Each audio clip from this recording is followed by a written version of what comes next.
Hello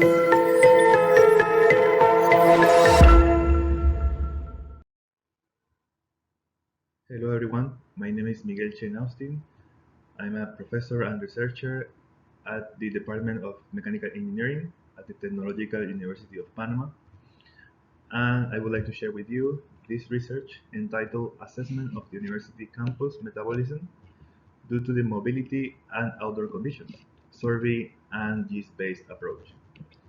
This research aims to assess microclimate conditions and CO2 emissions inside the Victor Levisasu campus located in Panama City.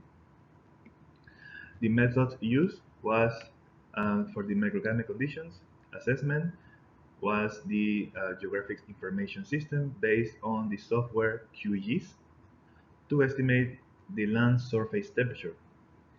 And for the CO2 emissions, a field survey was conducted, applied to the institutional drivers, and only focus on the internal mobilization of these institutional drivers inside the campus. And the case study, as you can see here, has a significant number of trees, and this campus covered 60 hectares and has consists of 12 buildings, where 4 are dedicated only to teaching purposes. Specifically, the land surface temperature was estimated using this image and the Landsat 8 images and the NDVI technique for emissivity calculations was estimated for an image in 2019 or pre-pandemic, and one for after the pandemic in 2021. 2021 was chosen because was post-pandemic, and most of the courses, or the majority of the courses, remain online, but some of them were in a hybrid mode. The temperature difference between these two periods, pre-pandemic and post-pandemic, present a significant temperature difference, mainly around 7 or 10 degrees Celsius.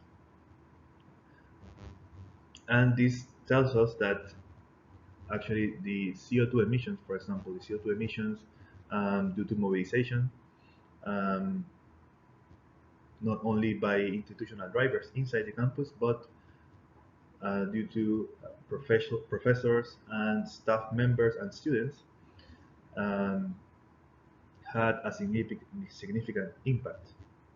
And the reduction of this emission due to the online courses evidenced the impact in the heat island effect in the campus. Regarding the CO2 emissions, the field survey was applied to 20 drivers, and this survey consisted of 5 questions regarding vehicle type, carburant type, number of passengers, and specifically the number of trips around the campus per week that the drivers perform. And at the end,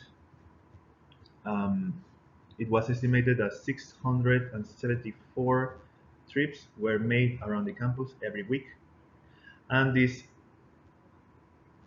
equal a total of 191 kilograms of CO2 equivalent. And results show that even if the campus is significantly covered by a number of trees, a significant number of trees, the concrete roadways and sideways walkways and the CO2 emissions actually affect or influence significantly the heat island effect inside the campus, estimating 0.283 kilograms of CO2 per trip inside the campus, and this translates into a 9.55 CO2 emissions, tons of CO2 emissions per year. Mitigation measures that could be applied is to implement again hybrid, for example, hybrid modes of teaching, and maybe another heat island effect measures that were applied or were applied in other campuses over the world.